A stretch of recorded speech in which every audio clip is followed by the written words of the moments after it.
আর্জেন্টাইনদের English পরীক্ষা দেওয়ার আগে মডেল টেস্ট কিন্তু শেষ, অর্থাৎ এই স্কোয়াডের ম্যাক্সিমাম প্লেয়ার কিন্তু জানেন কিভাবে এই ইংলিশদের ট্যাকল দিতে হয়, কিন্তু ইংলিশরাও জানেন যে কিভাবে এই আর্জেন্টাইন বাধা পেরোতে হয়।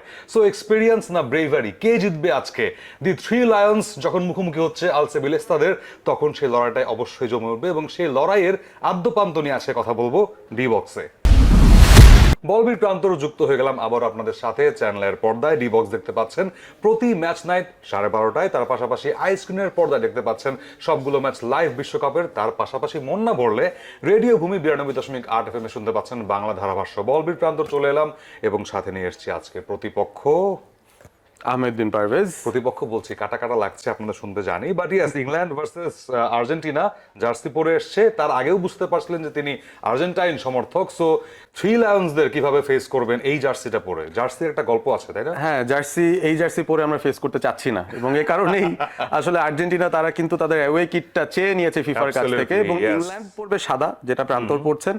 আর্জেন্টিনা পড়বে সেই নীল, যে নীলটা পরে ডিয়েগো ম্যারাডোনা 1986 সালে 40 বছর আগে ইংল্যান্ডের স্বপ্ন ভঙ্গ করেছিলেন।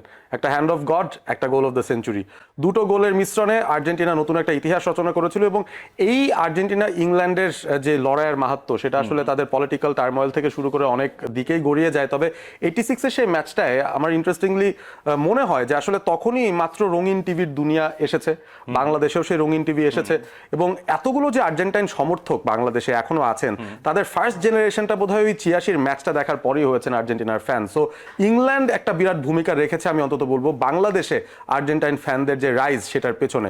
এবং সেই প্রথম গল্পটাই লিখেছিলেন দিয়েগো মারাদোনা, তার উত্তরসূরি লিওনেল মেসি আজকে কি নিজেকে ম্যারাদোনা হিসেবে প্রকাশ করাতে পারবেন কিনা ম্যাচে, সেটাই কিন্তু দেখার বিষয়। দুই টেকনিশিয়ানের গল্পটা অবশ্যই বলতে হয় সেখানে। অবশ্যই প্রথমে টমাস টুকেল এবং তারপরে লিওনেল স্কালোনি। স্কালোনিকে সবাই মজা করে বলেন ক্রাই বেবি আর্জেন্টিনা, এবং টমাস টুকেলকে তার ঠিক উল্টো। জার্মানরা এমনিতেই স্বভাবে খুবই স্ট্রেট হয়, কাট টু কাট হয়, এবং দুই প্রান্তের দুই কোচ দুইভাবে দলকে পরিচালনা করেন। এবং অলরেডি আমরা থমাস টুকেলকে নিয়ে একটা ছোট যে লাগালাগি বলে না, একদম খোটাখুটি এরকম একটা অবস্থা দেখে ফেলেছি এবং শুনে ফেলেছি। বেলিংহামকে নিয়ে তিনি বলছিলেন যে না, আমরা এই দল হিসেবে ভালো করতে পারিনি লাস্ট ম্যাচে, সো আমাদের আরো ভালো করতে হবে। বেলিংহাম এসে যে জবাবটা দিয়েছেন সেটা আহমেদ বিন পারভেজের কাছ থেকেই শুনি। এটা হাসি মুখে বলছি, কারণ এটা আর্জেন্টিনার জন্য একটা পজিটিভ দিক হতে পারে। ইন্টারনাল কিছু কোন দলের রেশ কি রয়ে গেছে কিনা ইংল্যান্ড দলে, সেই প্রশ্নটাই আছে। কারণ থমাস টুকেল যখন গত ম্যাচটা ইংল্যান্ড খেললো নরওয়ের এগেইনস্টে, জিতলো অনেক কষ্ট করে, টুকেল এসে বলেছেন আমরা আমাদের সেরার কাছে ধরেও খেলতে পারিনি, এবং এই ধরনের ফুটবল খেললে সামনে আমাদের জন্য বিপদ অপেক্ষা করছে। তার ঠিক 2 মিনিট পরে জুড বেলিংহাম আসলেন, মাত্র 2টো গোল দিয়েছেন তিনি সেই ম্যাচে, জয়সূচক গোলটাও তার কাছ থেকে এসছে, এবং তাকে জিজ্ঞাসা করা হলো, বলা হলো যে কোচ কিন্তু বলেছেন আপনারা ভালো খেলেননি।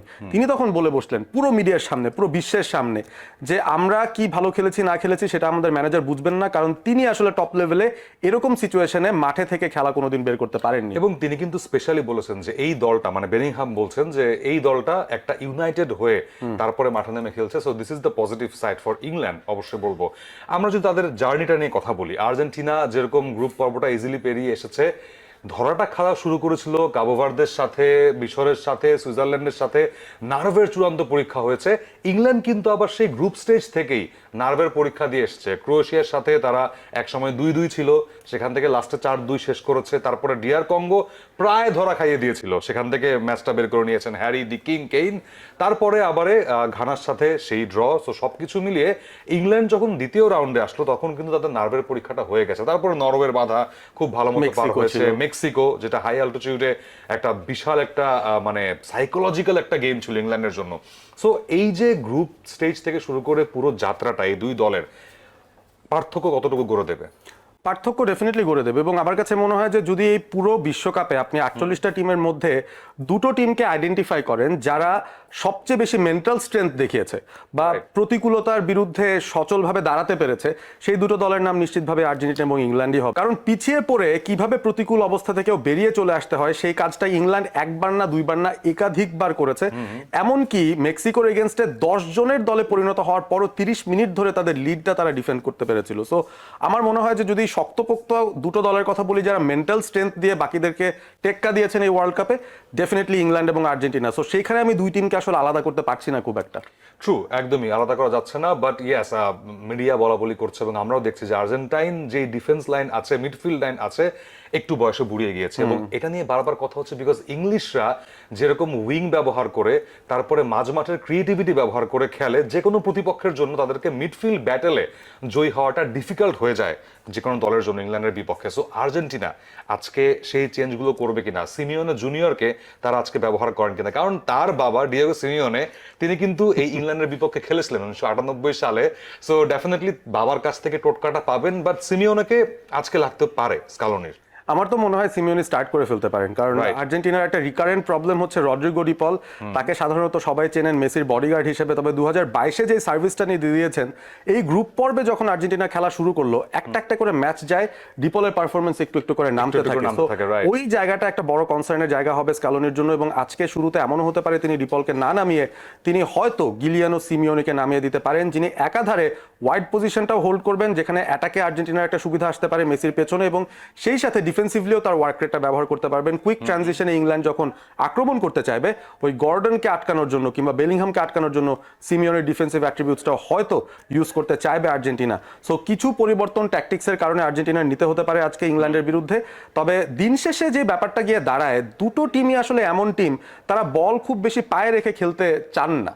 আর্জেন্টিনা হয়তো একটু বেশি চান, ইংল্যান্ড একেবারেই চায় না, তারা কুইক ট্রানজিশনে আক্রমণ করতে চায়। তো ওই জায়গাটায় ইংল্যান্ডকে আর্জেন্টিনা সুবিধা করে দেবে কিনা, কারণ আগের ম্যাচগুলোতে আমরা দেখেছি আর্জেন্টিনা গোল খেয়েছে কিভাবে, তাদের ব্যাক লাইনের পেছনে প্রচুর স্পেস তৈরি হয়েছে, সেখান থেকে অপোনেন্ট তাদেরকে অ্যাটাক করেছেন, কাউন্টার অ্যাটাকে আর্জেন্টিনা গোল খেয়েছে যখন তাদের সেন্টার ব্যাক বা ফুল ব্যাকরা সামনে চলে গেছেন, বিকজ তাদের রিকভারি পেসটা নাই। তো ওই জায়গায় আজকে আর্জেন্টিনা একটা ট্রিক খেলতে পারে, আমার মনে হয় ইংল্যান্ডের এগেনস্টে তারা খুব বেশি ওপরে যাবেই না, তারা মিড ব্লক বা তার নিচে একটা ব্লক তৈরি করে দাঁড়িয়ে থাকবে এবং ইংল্যান্ডকে আসলে প্রতি আক্রমণ করতে দেবে না। এমনও হতে পারে তাদের কাছে বলটা দিয়ে, যেটা সুইজারল্যান্ডের সঙ্গে আর্জেন্টিনা করেছিল, ওই কাজ তারা করতে পারে যেন ইংল্যান্ড বল পায়ে কি করে সেটা তারা দেখতে পারে এবং বলের পেছনে অন্তত কোনো না কোনো আর্জেন্টাইন ডিফেন্ডারকে রাখা যায়। আরেকটা মজার ব্যাপার হচ্ছে, ওই যে বলছিলাম যে আর্জেন্টিনা কিন্তু একটা মডেল টেস্ট দিয়ে ফেলেছে। Mac Allister, Lisandro Martinez, Cuti Romero, Emiliano Martinez, Enzo Fernandez সবাই কিন্তু ইপিএল এ খেলে এবং এই ইংলিশম্যানদের বিপক্ষেই খেলে আসছে। তারা খুব জানে ভালো মতো যে ইংল্যান্ড কিভাবে আঘাত করবে এবং তাদের বিপক্ষে কিভাবে খেলতে হবে। সো একটা অ্যাডেড অ্যাডভান্টেজ থাকবে কিনা আর্জেন্টিনার জন্য? আমার তো মনে হয় ডেফিনেটলি থাকবে, এবং তাদের যে মানসিক শক্তির জায়গা সেটাও তারা ডেফিনেটলি ব্যবহার করতেই চাইবে। এক্সপিরিয়েন্স রয়েছে এই দলটার, 2022-এ এই আর্জেন্টাইন স্কোয়াডের বেশিরভাগ খেলোয়াড়রাই কিন্তু খেলেছেন, তো তারা জানেন একটা ওয়ার্ল্ড কাপ কিভাবে জিততে হয়। আর অন্যদিকে ইংল্যান্ড তারা 60 বছর আগে 1966-তে টাইটেল জিতেছিল। সো ওই এক্সপিরিয়েন্সটাই আমার মনে হয় ইংল্যান্ডের জন্য একটা নেগেটিভ পয়েন্ট এবং আর্জেন্টিনার জন্য ডেফিনেটলি একটা পজিটিভ পয়েন্ট। বাট মেসি তো জানেন না কিভাবে খেলতে হয় ইংল্যান্ডের বিপক্ষে, জানেন ফার্স্ট টাইম তিনি জানেন। হ্যাঁ, প্রথমবার। অদ্ভুত ব্যাপার, মেসির 20-21 বছরের ফুটবল ক্যারিয়ারে ইংল্যান্ডের সঙ্গে তিনি কোনো ম্যাচ খেলেননি কখনো, এবং এবার যেটা খেলছেন সেটা ওয়ার্ল্ড কাপের সেমিফাইনাল। সুতরাং অনেকে আসলে বলছেন যে লিওনেল মেসি বোধহয় ম্যারাডোনার রিইনকারনেশন হবেন, এবং এই ম্যাচটায় একটা ইম্প্যাক্ট যদি ক্রিয়েট করতে হয়, তিনি কিন্তু আবার বাই দ্য ওয়ে ইংলিশদের খুব একটা পছন্দ করেন না, রাইট। সো ওই যে 2005 সালে প্রায় খেলে ফেলেছিলেন 18 বছর বয়সে মেসি এই ইংল্যান্ডের বিপক্ষে। জাস্ট হাঙ্গেরির বিপক্ষে যদি লাল কার্ডটা না খেতেন অভিষেকটা হয়ে যেত। বাট স্টিল সবকিছু ছাপিয়ে লাস্ট কোশ্চেন, কোটি টাকার প্রশ্ন বলা যায়, প্রেডিকশন কত হতে পারে? গতকাল মিলে গিয়েছিল, স্পেনেরটা মিলে গিয়েছিল, প্রায় মিলে গিয়েছিল। এই প্রেডিকশনটা দেওয়া খুব কঠিন হবে, এবং আমি জানি যে আমি নিজে একজন আর্জেন্টাইন ফ্যান, তবে যদি সত্যি কথা বলতে হয় আমার কাছে মনে হচ্ছে যদি 90 মিনিটের মধ্যে ম্যাচের কোনো রেজাল্ট আসে কারো পক্ষে, সেটা ইংল্যান্ডের পক্ষে আসবে। কিন্তু যদি এক্সট্রা টাইমে খেলা যায় কিংবা পেনাল্টিতে যায়, সেই ক্ষেত্রে আমি আর্জেন্টিনাকে জিততে দেখছি। অ্যাবসলিউটলি, যেভাবে তারা নার্ভের পরীক্ষা দিয়ে মানে মিশর, সুইজারল্যান্ড বাধা পার করে এসছে, একটু স্লাইডেস্ট থাকবে যদি খেলাটা এক্সট্রা টাইমে যায়। সো আপনাদের কি প্রেডিকশন অবশ্যই জানাতে পারেন রেডিও ভূমির ফেসবুক পেজে, চ্যানেলের ফেসবুক পেজে এই কন্টেন্টটা অবশ্যই থাকবে।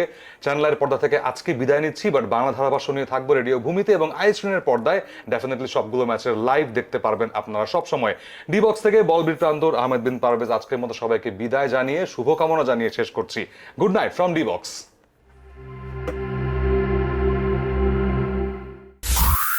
রেডিও ভূমি 92.8 FM।